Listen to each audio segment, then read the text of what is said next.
नमस्कार। Between the lines with नीलू में आपका स्वागत है। आज हम बात करेंगे कि किस ढंग से एसआईआर के बाद पश्चिम बंगाल में भगदड़ मच गया है।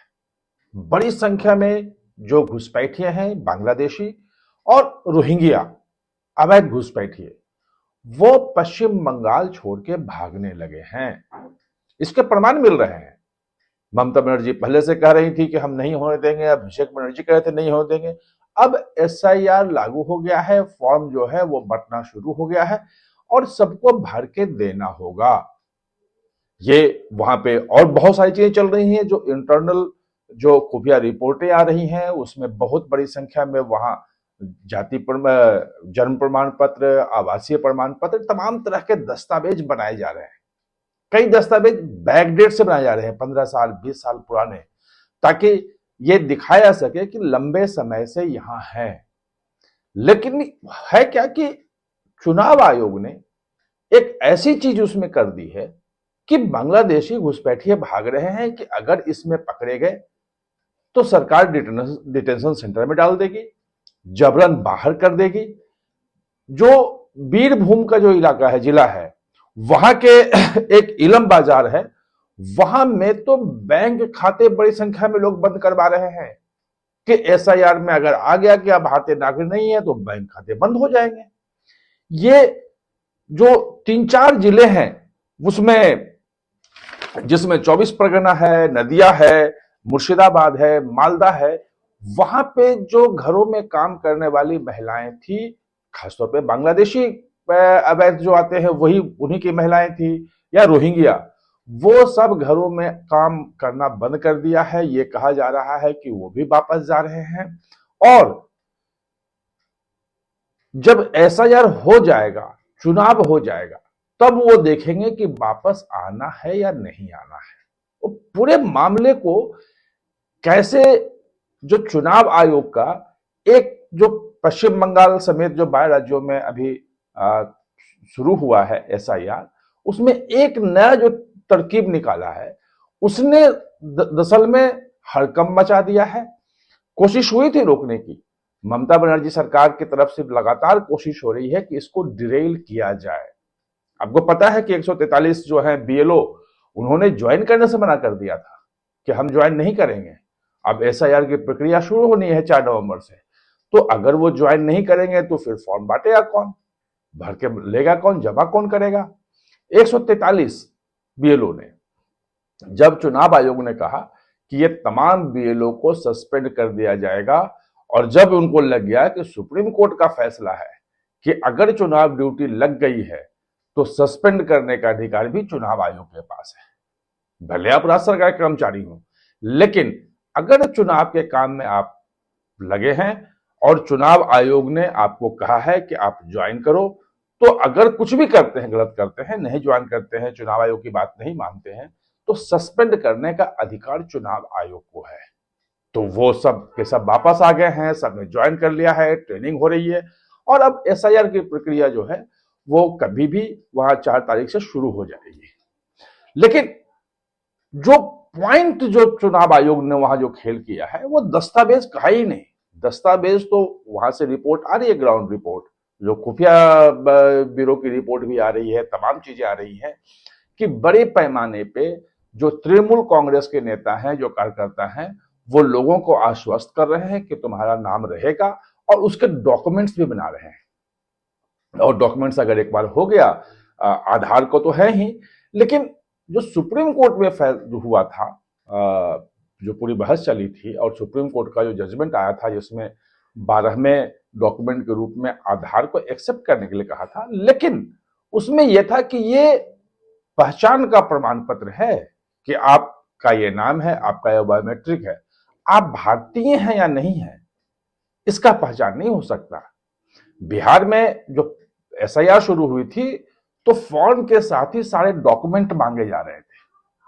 उसमें बड़ी बवाल उठा था कि भाई 2002 या 3 के पहले का अगर डॉक्यूमेंट मांगते हो, माता पिता का, लड़की की शादी हो गई, कहीं और चले गई, 20 साल बाद आपको वो डॉक्यूमेंट दे दो, तो कहां से लाएगी। इस बार चुनाव आयोग ने कहा कि डॉक्यूमेंट की जरूरत नहीं है, डॉक्यूमेंट आप दो, लेकिन अभी सिर्फ फॉर्म भर के दे दो, और उसमें एक कॉलम बना दिया है और कॉलम ये कहता है कि आपका 2002 में या 3 में जब हुआ था एसआईआर उसमें आपका नाम मतदाता सूची में था या नहीं था तो लिखिए और एसआईआर जो इपिक नंबर है वो डाल दीजिए। नहीं आए कोई बात नहीं, अपना नाम लिख दीजिए कि आपका था। अगर आपका नहीं था तो आपके माँ बाप का होगा, उनका नाम लिख दीजिए। इपिक नंबर पता हो तो लिखिए, नहीं तो कोई बात नहीं।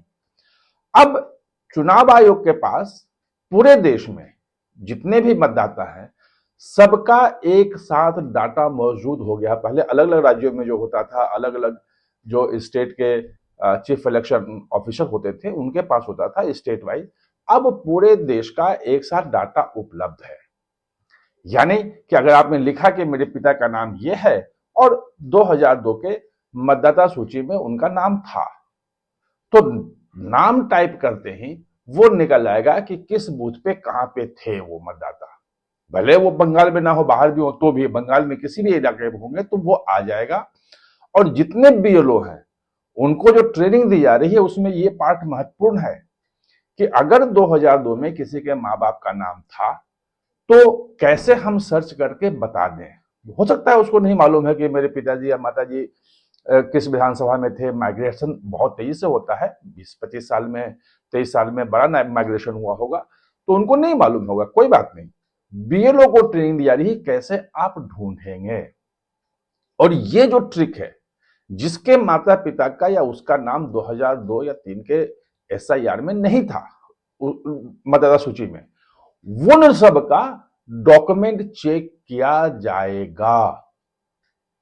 भले ममता बनर्जी सरकार तमाम तरह की कोशिशें कर रही हो, तमाम सब दस्तावेज बन रहे हैं, वहां पे पासपोर्ट तक बन रहे हैं, सब कुछ हो रहे हैं, लेकिन यह सवाल निश्चित रूप से पूछा जाएगा कि भाई आपका उस वक्त नाम क्यों नहीं था।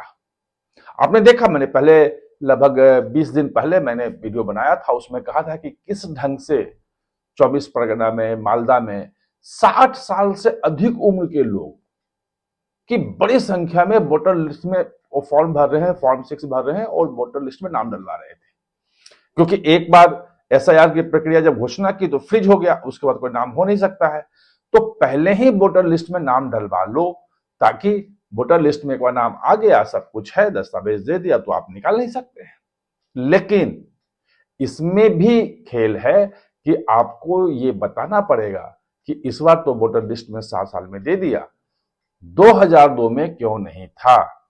यानी कि चुनाव आयोग जो है उन दस्तावेजों की जांच करेगी, दस्तावेज कब बने, कैसे बने, आपका अगर कोई फैमिली ट्री होता है, रजिस्टर होता है तो वो देखा जाएगा, जैसे बिहार में था वो जो महादलित विकास रजिस्टर है, उसमें सबके एक सूची थी जितने भी महादलित हैं, और सबसे अधिक कहा जाता था कि उन्हीं का, कि वो नहीं कर पाएंगे, उनके पास दस्तावेज नहीं है, कुछ नहीं है, वो कहां से उनका नाम होगा। सबका नाम रहा, वो सिस्टम वहां पे भी लागू होगा। जाहिर है कि जो बांग्लादेशी जो बड़ी संख्या में वहां पे हैं, और पिछले 4 दिनों में 400 बांग्लादेशी वापस भागते हुए पकड़े गए। पहले तो वहां से आते हुए पकड़े जाते थे, अब वो सब सामान उमान लेके बाहर भाग रहे हैं कि जब तक एसआईआर है, जब तक चुनाव है, तो यहां से भाग लो वरना बहुत दिक्कत होगी। ये दहशत, बैंक खाते बंद हो रहे हैं, घरों से भाग रहे हैं, काम करने नहीं जा रहे हैं, छुप के 6 महीना रहना है, ये स्थिति आ गई है बांग्लादेशी और रोहिंग्या अवैध घुसपैठियों की। ये एसआईआर का इंपैक्ट है। आप हमारे साथ जुड़े, इसके लिए बहुत बहुत धन्यवाद। और हाँ, चैनल को सब्सक्राइब करना ना भूलें, इसका बेल आइकन दबाएं ताकि नया वीडियो कोई भी आए तो उसका नोटिफिकेशन समय पे